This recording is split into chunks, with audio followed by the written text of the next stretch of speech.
Good morning students. आपके electricity chapter के MCQ practice हो चुके हैं और टेस्ट तो तीनों ही चैप्टर्स का हो चुका है। आपका लाइट चैप्टर का भी, मैग्नेटिक इफेक्ट्स ऑफ करंट का भी और करंट इलेक्ट्रिसिटी का भी। बट लाइट और मैग्नेटिक इफेक्ट की आपकी एमसीक्यू प्रैक्टिस नहीं करवाई गई है, तो वो मैं अब एमसीक्यू प्रैक्टिस आपको करवा रही हूँ। तो आपको ध्यान से सभी क्वेश्चंस को देखते जाना है और उनके पीछे क्या कंसेप्ट लग रहे हैं उनको भी अच्छे से समझते जाना है। तो फर्स्ट क्वेश्चन है, when light falls on a rigid surface it undergoes. वो कह रहा है जब एक लाइट फॉल करती है एक रिजिड सरफेस पे, रिजिड मीन्स जिसकी शेप फिक्स नहीं है, तो उस पर क्या होगा? रिफ्लेक्शन होगा, रिफ्रैक्शन होगा, इंटरफेरेंस होगा, ऑल ऑफ द अबव होगा। उस पर रिफ्लेक्शन होगा, चाहे रेगुलर होगा चाहे इरेगुलर होगा, बट होगा रिफ्लेक्शन। नेक्स्ट है, one of the laws of reflection is, first जो लॉ है आपने पढ़ा हुआ है, angle of incidence is equal to angle of reflection, और ए ऑप्शन में भी यही फर्स्ट आपको नंबर पे दिया हुआ है, तो ये आपका करेक्ट ऑप्शन हो जाएगा। नेक्स्ट है, in concave mirror principal focus is, concave mirror में प्रिंसिपल फोकस कहाँ पे होता है? Behind the mirror, in front of the mirror, can be anywhere, none of the above. तो आप देख रहे हो कहाँ पर है? In front of the mirror, तो B option will be the correct answer. Next question है, if any object is placed at the centre of a curvature of a concave mirror, ये कनकेव मिरर है और कोई भी object अगर आपने centre पे रख दिया है, then its image is formed at, आपको पता है कहाँ बनेगी? सेंटर पे ही बनेगी। अगर ऑब्जेक्ट को आप सेंटर पे रख रहे हो तो इमेज भी सेंटर पर। नेक्स्ट है, if any object is placed beyond centre of curvature of a concave mirror, position of image will be, अगर सेंटर ऑफ कर्वेचर से दूर रखते हैं, मान लो ये सेंटर है और ऑब्जेक्ट को आपने यहाँ रखा हुआ है, तो इमेज कहाँ पर बनेगी आपकी? Between centre of curvature and focus. तो रेस जाएंगी कहीं ना कहीं, फिर ये मिलेगी कहाँ पर? बिटवीन एफ एंड सी, तो C option will be our correct answer. Next है, if we focus the concave mirror to reflect sunlight towards a point at a distance x, skin burn is sensed, the distance x is equal to, वो कह रहा है कि अगर हम focus करें concave mirror को कि वो सनलाइट्स को रिफ्लेक्ट करे, सनलाइट अब कहाँ से आएंगी? इन्फिनिटी से आएंगी, और वो एक डिस्टेंस x पे जाके उसको फोकस कर रहा है, और जिसकी वजह से जो वहाँ पर जो स्किन है, मान लो यहाँ पर किसी कोई पर्सन है, उसके ऊपर जाकर हम ये सारी जो लाइट्स हैं वो फोकस कर रहे हैं, तो उसकी स्किन बर्न होगी, यानी वो जल जाएगी। तो ये डिस्टेंस x क्या है? It is basically focal length, क्योंकि आपको पता है सन से जो लाइट्स आ रही है, इन्फिनिटी से जो लाइट आ रही है, वो पैरेलल आएंगी, और पैरेलल रेज आफ्टर रिफ्लेक्शन कहाँ से पास होती है? फोकस से। तो ये x जो डिस्टेंस है ये एक्चुअली में फोकल लेंथ होगा।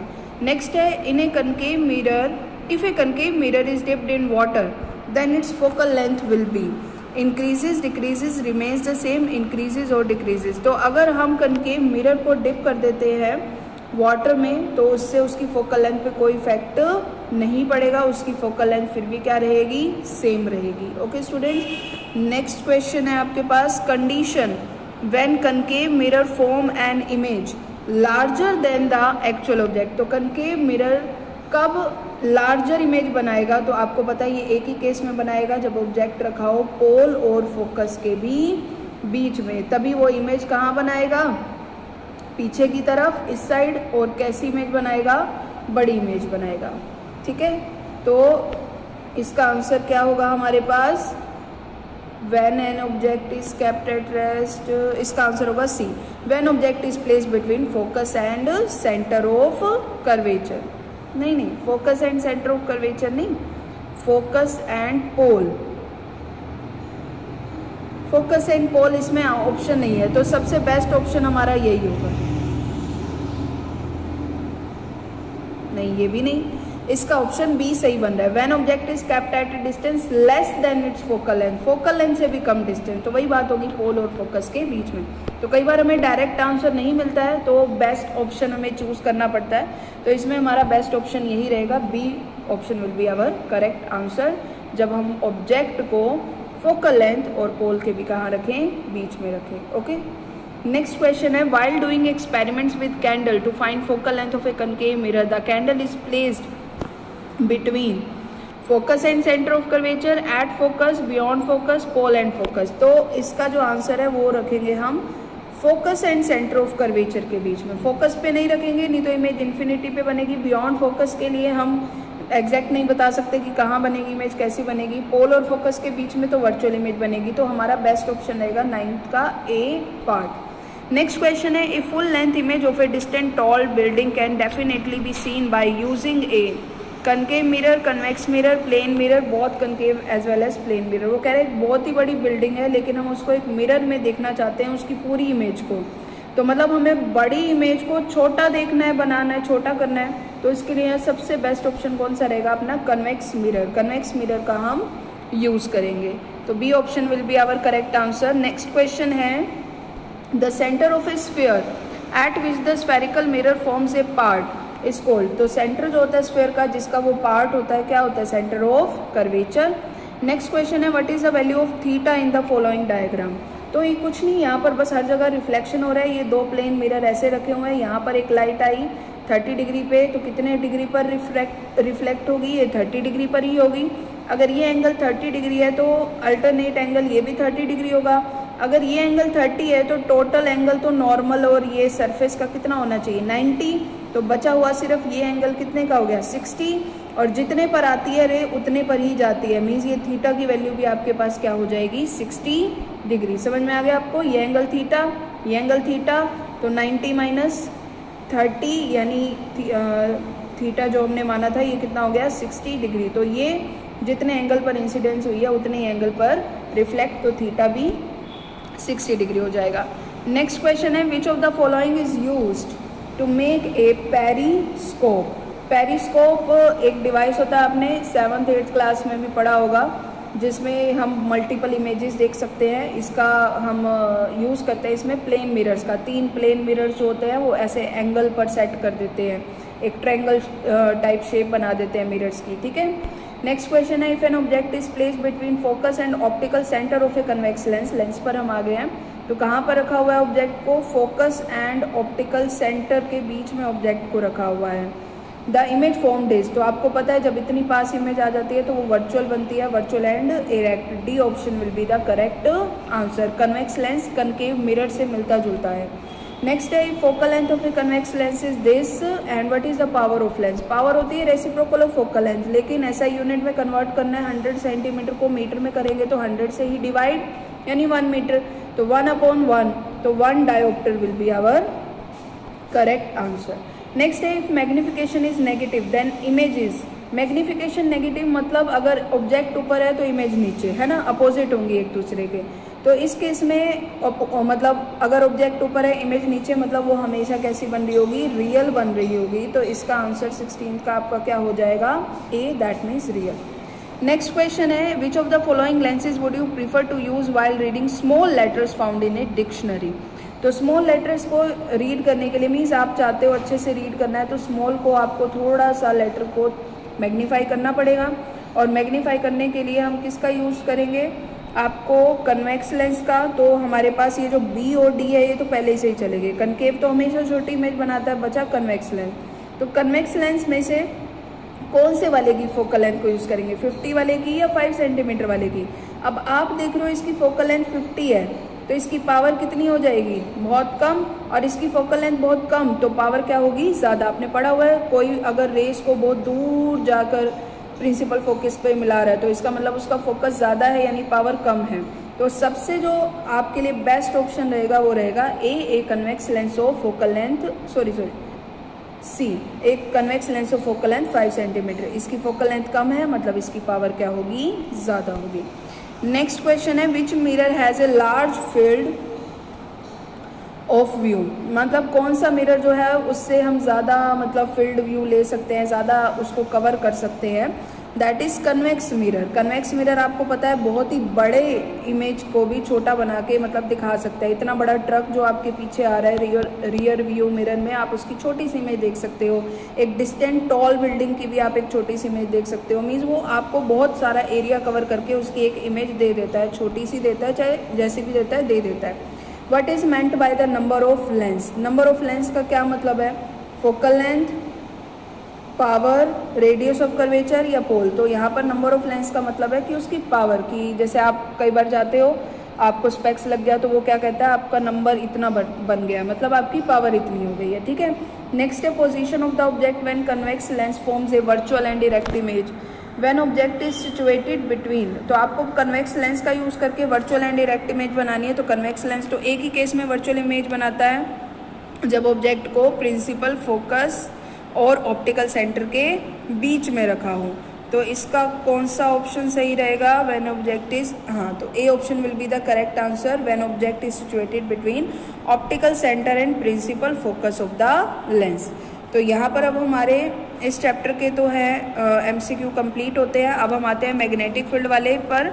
इसमें आपका फर्स्ट क्वेश्चन है the strength of magnetic field inside a long current carrying solenoid. Long current carrying solenoid में जो मैग्नेटिक फील्ड है वो क्या होता है, more at the end centre, क्या इसका आंसर आएगा, it is minimum in the middle. जो स्ट्रेंथ ऑफ मैग्नेटिक फील्ड है वो क्या होगी, नहीं मिनिमम नहीं, यहाँ पर ऑप्शन गलत गिवन है बच्चों, मैक्सिमम आती है। सोलेनॉइड में सेंटर पे मैक्सिमम होती है, बाकी बाहर जो होती है वो धीरे धीरे आते हुए कम हो जाती है। तो होता ये बार मैग्नेट जैसा ही है, लेकिन बार मैग्नेट पे पोल्स पे स्ट्रॉन्ग होती है और इनसाइड में इतनी नहीं होती, लेकिन सोलेनॉइड के केस में सेंटर पे वो मैक्सिमम होती है। तो ये हमारा मिनिमम की जगह आप मैक्सिमम कर देना, तो B option will be the correct answer. Next है the magnetic field inside a solenoid is. कैसी होती है magnetic field inside a solenoid, uniform जाती हैं, यानी डिस्टेंस जो होता है वो फिक्स रहता है, यूनिफॉर्म होती है, ठीक है। डिस्टेंस सेम तो मैग्नेटिक फील्ड हर पॉइंट पर क्या होगा, सेम यानी यूनिफॉर्म। नेक्स्ट है magnetic lines of force due to a bar magnet are very similar that of. Bar magnet की मैंने अभी बताया किससे मिलती जुलती है, सोलेनॉइड से मिलती जुलती है मैग्नेटिक फील्ड लाइंस, बस थोड़ा सा मैग्नेटिक फील्ड स्ट्रेंथ डिफरेंट होती है। बार मैग्नेट पे पोल्स पे मैक्सिमम होती है और सोलेनॉइड में सेंटर पे। नेक्स्ट है magnetic field at the centre of a circular coil of radius R through which a current I flows. Magnetic field centre of a circular coil जो है वो कैसे डिपेंड करता है, बी। मैग्नेटिक फील्ड को हम बी से डिनोट करते हैं। ये डायरेक्टली प्रोपोर्शनल होता है इसकी रेडियस के, इन्वर्सली प्रोपोर्शनल होता है आई के, डायरेक्टली प्रोपोर्शनल होता है आई के, या डायरेक्टली प्रोपोर्शनल होता है आई स्क्वेयर के। तो इसका आंसर होता है C, it is directly proportional to I, कि जितना ज़्यादा आप इसमें करंट फ्लो कराओगे सर्कुलर लूप में उतना ही ज़्यादा इसकी क्या होगी, magnetic field strength. Next question is magnetic field inside a solenoid is. तो सोलेनॉइड के अंदर मैग्नेटिक फील्ड कैसा होता है, डायरेक्टली प्रोपोर्शनल टू करंट। आपको कुछ ना समझ में आए तो जितना ज़्यादा करंट हम देते हैं उतना ही ज़्यादा मैग्नेटिक फील्ड आता है, तो आप वो ऑप्शन चूज करें। नेक्स्ट है when a straight conductor is carrying an electric current. तो इसमें कौन सा जो स्टेटमेंट है बिल्कुल सही जाएगी, there are circular magnetic field lines of force around it. बिल्कुल सही है, स्ट्रेट करंट कैरिंग कंडक्टर है तो according to Fleming's left hand rule magnetic field line circular shape लेंगी। तो फर्स्ट ऑप्शन ही हमारा करेक्ट हो गया, आगे रीड करने की ज़रूरत ही नहीं है। नेक्स्ट क्वेश्चन है the phenomena of EMI is. क्या होता है फिनोमिना ऑफ EMI, ये काफ़ी बार आ चुका है, आपके एग्जाम में भी आया था, तो ये जो मॉक हुआ था ये है producing induced current in A coil by relative motion between a magnet and coil. हम मैग्नेट और कॉइल के मोशन से जो करंट प्रोड्यूस करते हैं उस फिनोमिना को हम क्या कहते हैं, इलेक्ट्रोमैग्नेटिक इंडक्शन। तो सी ऑप्शन इसका करेक्ट आंसर हो गया। नेक्स्ट है the direction of magnetic field produced by current carrying straight conductor can be found using. किससे हम फाइंड आउट कर सकते हैं, it is found using right hand thumb rule, क्योंकि मैग्नेटिक फील्ड फाइंड आउट करना है स्ट्रेट कंडक्टर के लिए तो right hand thumb rule. Next ninth magnetic field due to a current carrying straight wire depends upon.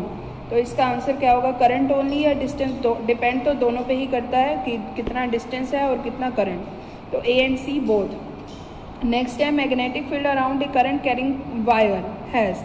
तो अभी बताया current carrying straight wire के अराउंड कैसी मतलब सिमेट्री बनेगी, कैसी लाइंस बनेगी, circular symmetry.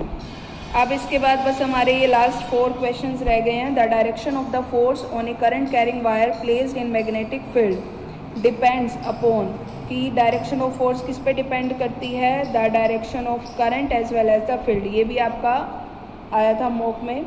Next question is for making a strong electromagnet the material of the core should be. अगर आपको एक बहुत ही स्ट्रॉन्ग इलेक्ट्रोमैग्नेट बनाना है तो आपको किस टाइप का मटेरियल जो है वो यूज़ करना पड़ेगा, we have to use soft iron.